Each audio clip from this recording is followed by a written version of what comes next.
Chairman of Parliament says he would not discount becoming a minister. Member of Parliament for the UP says we will continue to persevere as a people. And Minister of Finance addresses the letter that was sent to the CFT on Monday. Those are the headlines, viewers, for Wednesday, October the 14th, 2020.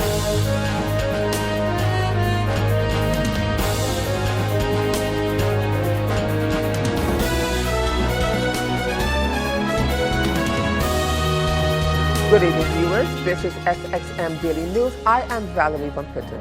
Thank you so much for tuning in this evening.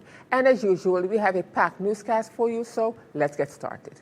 In our first story, at this morning's Council of Ministers press briefing, Minister of Finance, the Honorable Artwell Irion, addressed the letter that was sent to the CFT on Monday regarding the request for a 75 million guilder bond that was said to be illegal and without permission and needs to be rescinded. The minister says he doesn't believe that it was illegal, but he cautioned the media to use the correct words in addressing certain things, as the articles are very vague, and what he doesn't want is misinformation. He expounded further. I would like to first state, I don't believe that they mentioned that it was illegal. So I saw a couple of headlines out in different articles out this morning on CFT says no, illegal and so forth. So I would caution the media to really, especially when translating from Dutch to English, to use the correct words when addressing certain things, I would say. Article 16, and is also, in addition to that, it's a bit of the articles from the CFT, it's very vague. They don't go into detail on why not and so forth. But they mention Article 16. Article 16 of the Kingdom Act of Financial Supervision of Curacao and St. Martin stipulates the rules and procedures to attract loans for capital expenditures, which we are adhering to. The bond that is floated now is to cover the costs for government operations, including social services. We have the food voucher program, for example, that the Minister of VSR already mentioned. And in addition to a lot of other issues we are facing due to this pandemic. We are seeking financing also for the cost to execute these programs and to continue to support programs within SRP, like income and unemployment. Again, these are not capital expenditure loans and do not fall under Article 16 of the Kingdom Act Financial Supervision. The statement from the CFT that the floating of the bond would be in violation of the Article 16 of the Kingdom Act is therefore 100% inaccurate.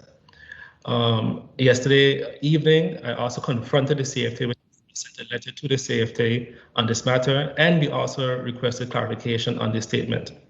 What we don't want is misinformation being spread out through the media not stating this, but as any form of a scare tactic or whatever, especially knowing that we are proceeding with the floating of the bond.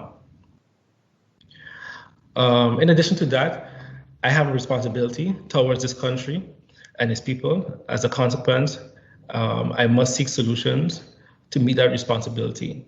In addition to that, there is a unanimous motion that has been passed by Parliament where states that the entity as it is, the Parliament did not approve to proceed. So in that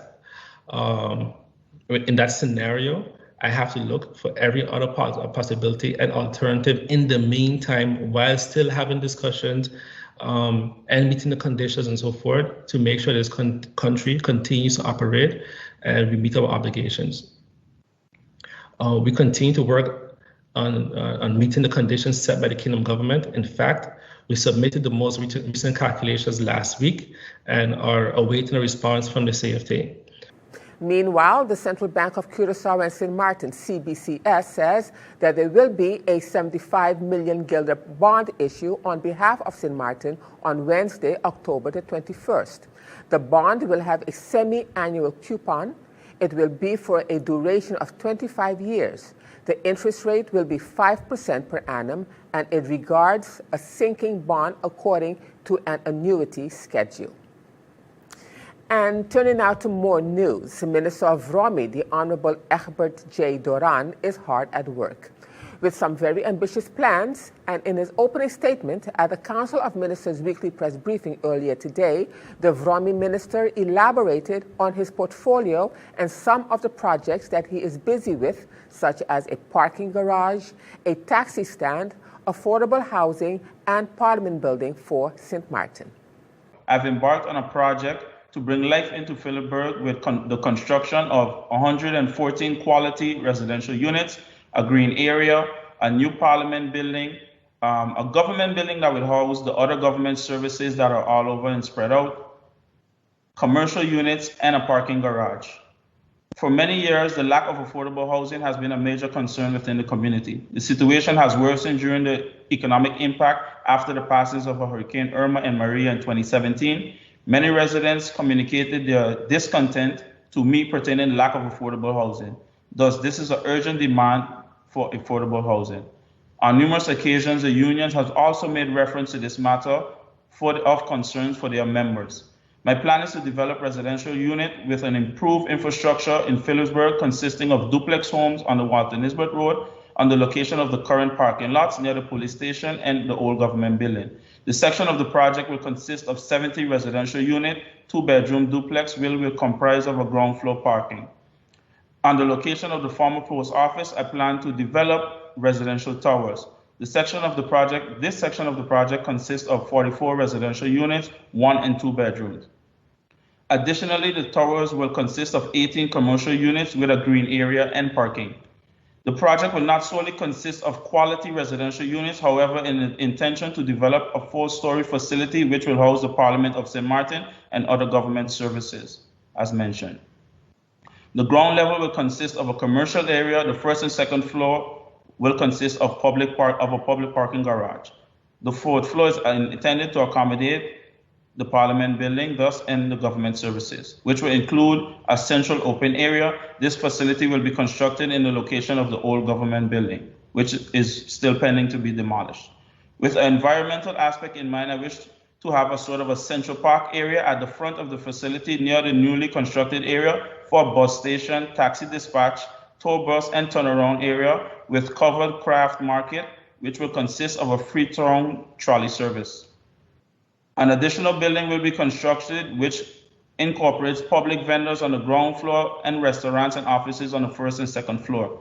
With government's continuous efforts to reduce expenses, increase its revenues, and refinance its debt, I believe that in this vision to make the development project possible for the people of St. Martin, and I'm therefore working tirelessly to ensure that this becomes a success. And turning now to other news, rumors circulating that the Chairman of Parliament is being considered to take over the portfolio of Minister of VSA and will be replacing the current Minister Richard Panafleck. Chairman of Parliament Rolando Bryson was asked by the Voice of St. Martin's News Department's Stephen Cerillion if he is currently being vetted for Minister of VSA. The Chairman of Parliament said that he would not discount becoming a minister, but he is not currently undergoing any screening processes to become the Minister of VSA. Undergoing any screening process, I've heard the rumors as well. I believe that it is clear that, Minister Panafleck was placed there temporarily. We were going through a vetting process with MP Otley. That is facing some challenges, and perhaps due to that, we've had and looked at different scenarios. And would I discount ever being a minister? Absolutely not. I would love to be a minister one day, but I can't tell you no. I am not currently undergoing screening for the ministry position. Probably more rumors and more names you're going to be hearing over the next couple of weeks. But as of right now, no, I am not currently doing any screening. And who best to head from? The position of Deputy Plenipotentiary Minister is still open. Is there anyone that you're looking at very closely to occupy that position? Well, again, Minister Panafleck, in trying for us to go through the screening process with MP Otley and give that sufficient time, he had originally screened actually for the Deputy Plenipotentiary position. And that is a very important position. It's not something to underestimate. The reason why you have two plenipotentiary ministers is because the workload in the Netherlands does not only comply going to Rijksministeriaat meetings. You also have the EU the UN representation, especially with what is happening now. More than ever, we need to tap into that EU and UN representation from our ministers plenipotentiary in the Netherlands that can go there and seek funding, that can raise the concerns that we have, that can make sure we have our autonomy. So that is where the Deputy Minister Plenipotentiary, I think Minister Panafleck, will eventually transition to that. And eventually we will have another Minister of VSS selected by the UP party. But at this moment, everybody want to know, is it Rolando Bryson? For now, no, that's not the case. So you're basically making it emphatically clear that President Rolando Bryson, Chairman of Parliament, is not being screened or not going through the process to become the next VSA minister. Yes, that's correct. And that position is still open, of course. It is still open right now, but it's something that we're going to discuss not just internally as a party, but also with the coalition. We have a very good relationship with the National Alliance. I think the governing that we have been doing so far, despite all of the challenges, I think if everybody wants to be fair and honest, that there's very, very few governments that can go through the disaster that we're going through, I think, with the expediency that this government did.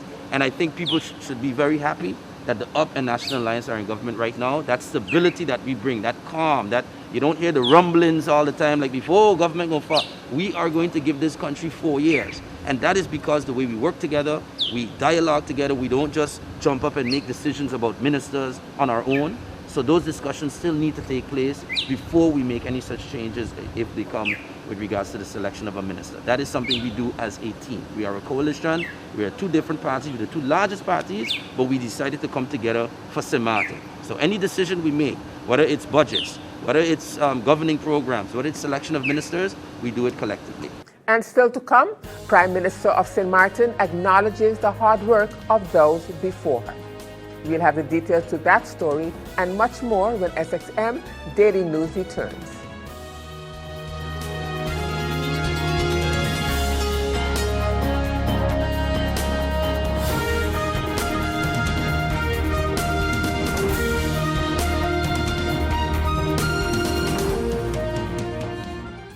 GEBE has been faithfully serving the communities of St. Martin, powering your home and our economy.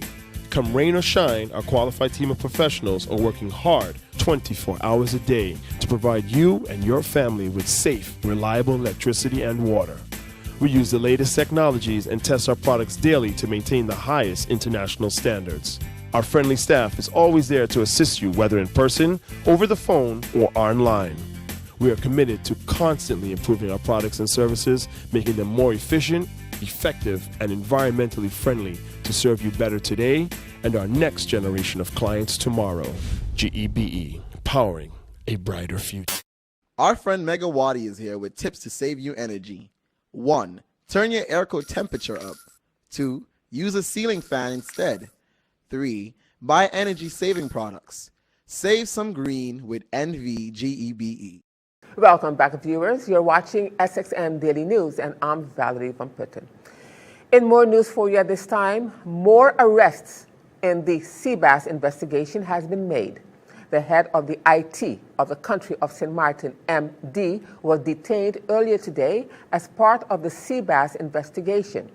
Seabass is a long-term investigation in which the National Criminal Investigation Department investigates irregularities in the tenders for ICT projects in recent years. MD is suspected of abusing his position in awarding public ICT tenders, defrauding the government, and laundering the illicit proceeds.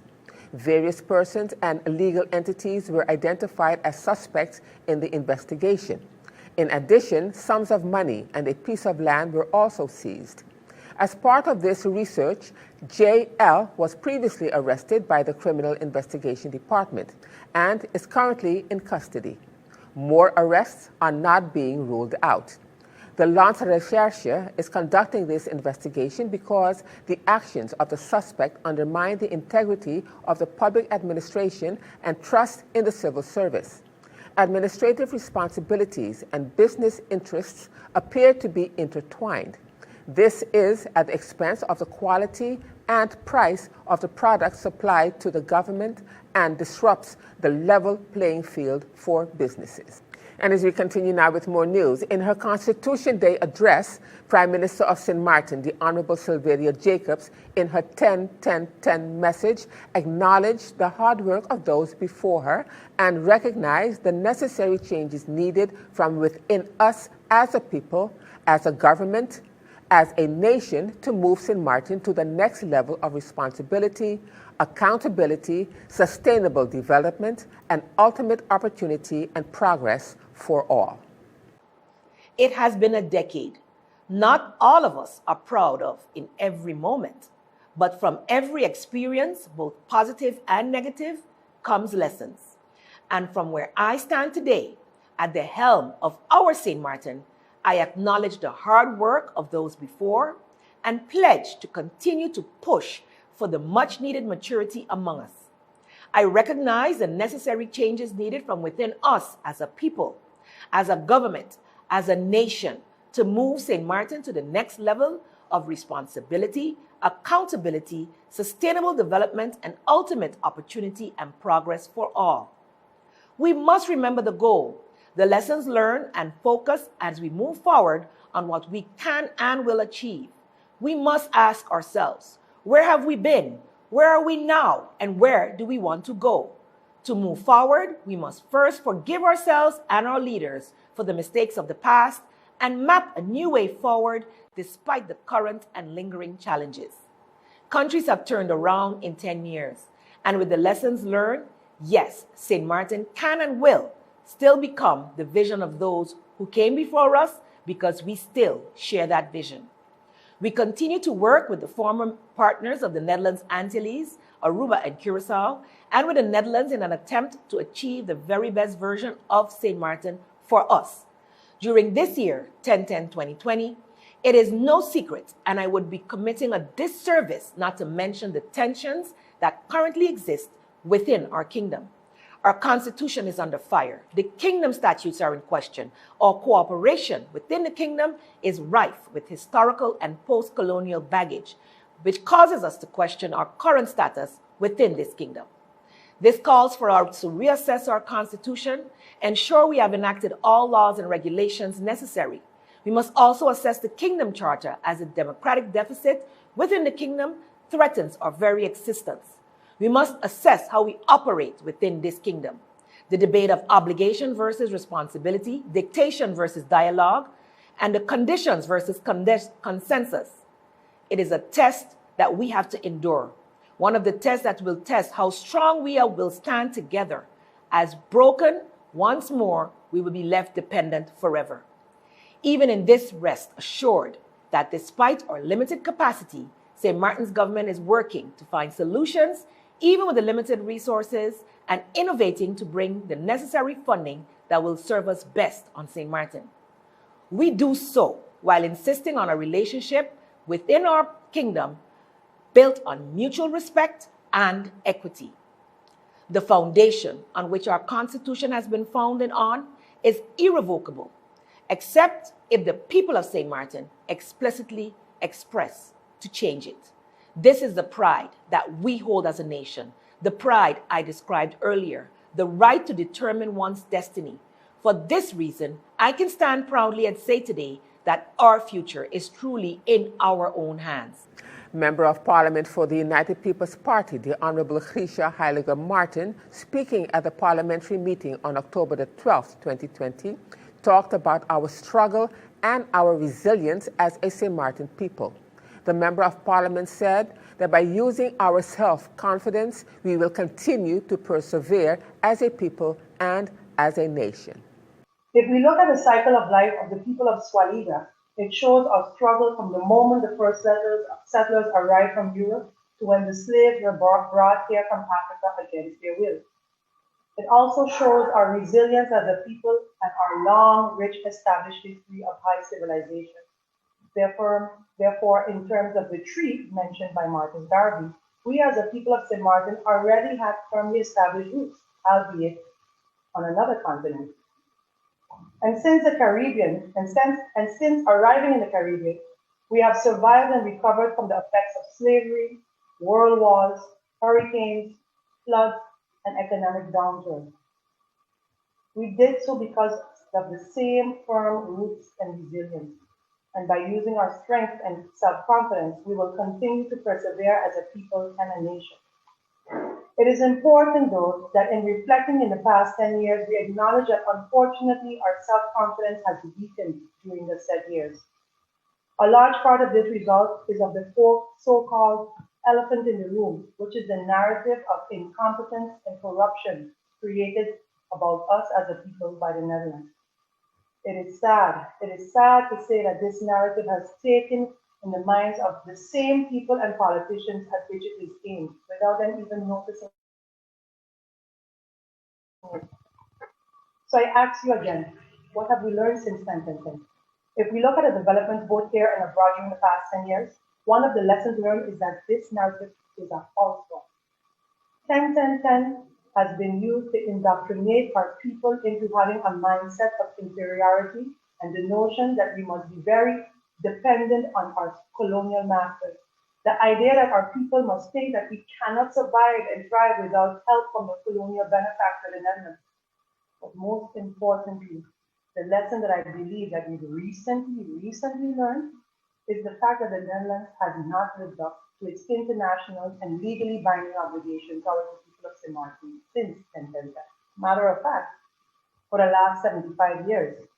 As a result, we, the people's representatives, were denied the proper tools to take care of all the people's needs and further build our nation.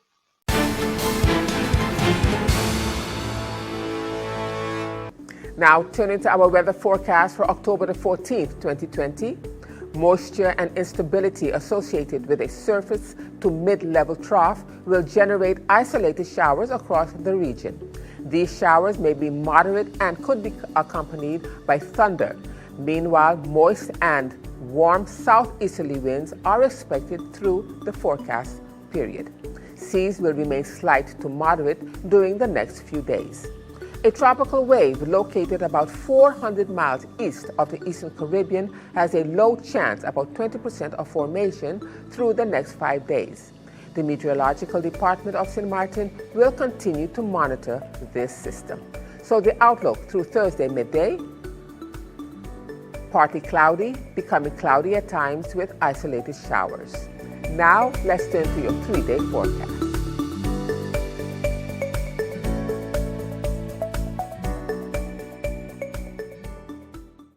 And still to come, head of the Culture Department gives a brief history of St. Martin Day. We'll have the details to that story and more when SXM Daily News returns.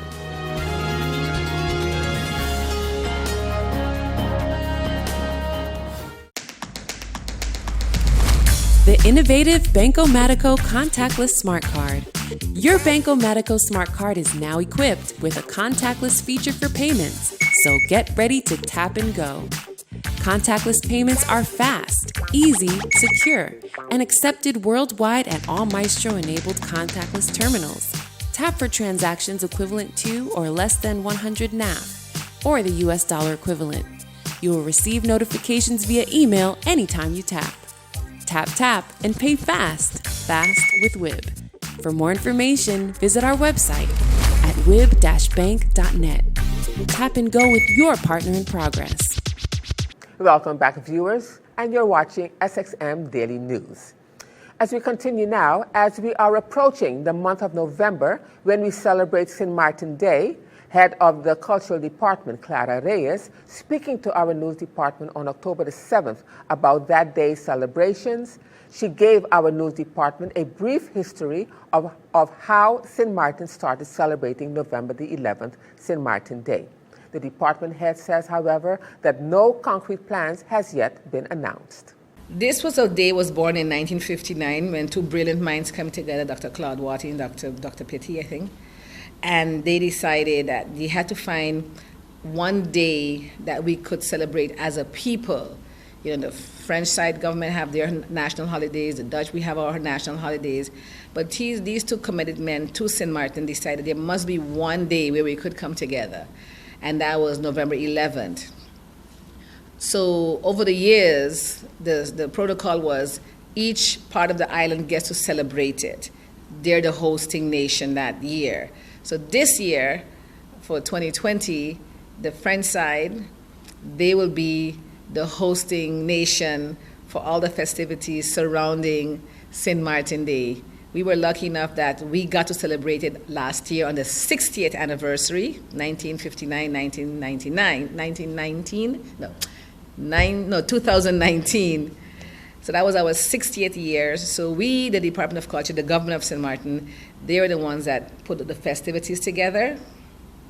So this year, the responsibility falls on the French side. But I know that our Prime Minister, she's a very committed person, so I know she probably will find some way to, be involved in some way. And still to come, cultural performance to commemorate and celebrate Constitution Day. We'll have the details to that story when SXM Daily News returns.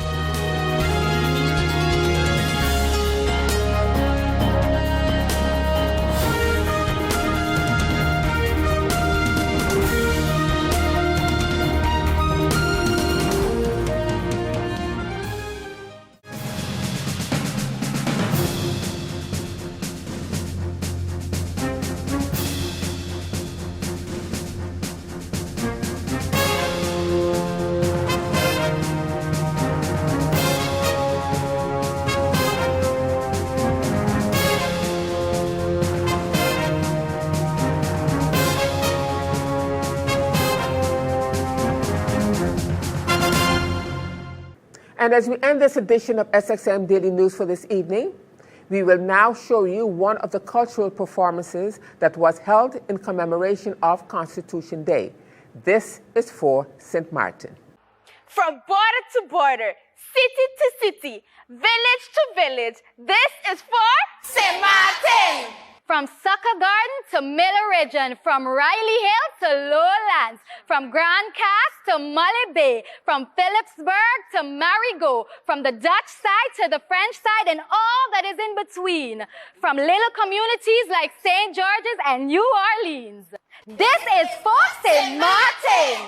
This is for my Dung Street Massive and my Back Street Passé. St. Martin is where I grew up. Born St. Rose Hospital, I'm a Bayside baby. That's why the Bayside's in me. My navel string is buried here. This is for St. Martin. Listen to the wave of the Great Bay Beach clashing against the shores of the Great Bay Sand Strip. Hear the pond birds chanting, we pelicans and we seagulls, diving and dipping to catch the big mullet fish, the big pond fish, swimming in what's now a toxic atom bomb of feces, breeding different species. This is for St. Martin. Carnival time, young kids jamming in troops, and Karate Man got them jamming in two left shoes, cause the big sponsors only support the people who done got money already. This is for St. Martin. Chicken leg on the grill and Johnny cake in the hot oil. Smell the smoke from the carnival village. Feel the rhythm of the pan, the sound of the beat. It's our culture. Our ancestor spirits prance on the wave pan. Can you hear our Calypsonians chant? From old-time Tanny and the bottleneck crew to new day disputers. This is for St. Martin. We're united, we wear we colors, red, white, and blue. Yet we stand, united, unified, one blood, one island, one people. This is for St. Martin. From border to border, city to city, fete and bacchanal, taste we own thing. Conch and dumpling soup to spice up the flavors. From tantra to impulse. Don't tell no lie, St. Martin is a city where we doesn't sleep, where we party every day of the week. This is for St. Martin. Rockers moving to the beat of the drum. From tambo to soca to zouk. From hip-hop to dance hall. This is the isle of an eclectic nation. This is for St. Martin. City to city, club to club. From old-time rendezvous to sandy ground cockfights on Sundays. This is for St. Martin. The good, bad, and ugly. From border to border, city to city, village to village. This is for St. Martin. This is for St. Martin. This is for St. Martin. And with that, viewers, it brings us to the end of this edition of SXM Daily News for this evening. I am Valerie Van Putten, thanking you for joining me this evening. And just a reminder that this and other programs are available online. Simply log on to stmartinmediacenter.com for viewing. And on behalf of the SXM Daily News team, we thank you for watching and plan on meeting you right back here again tomorrow.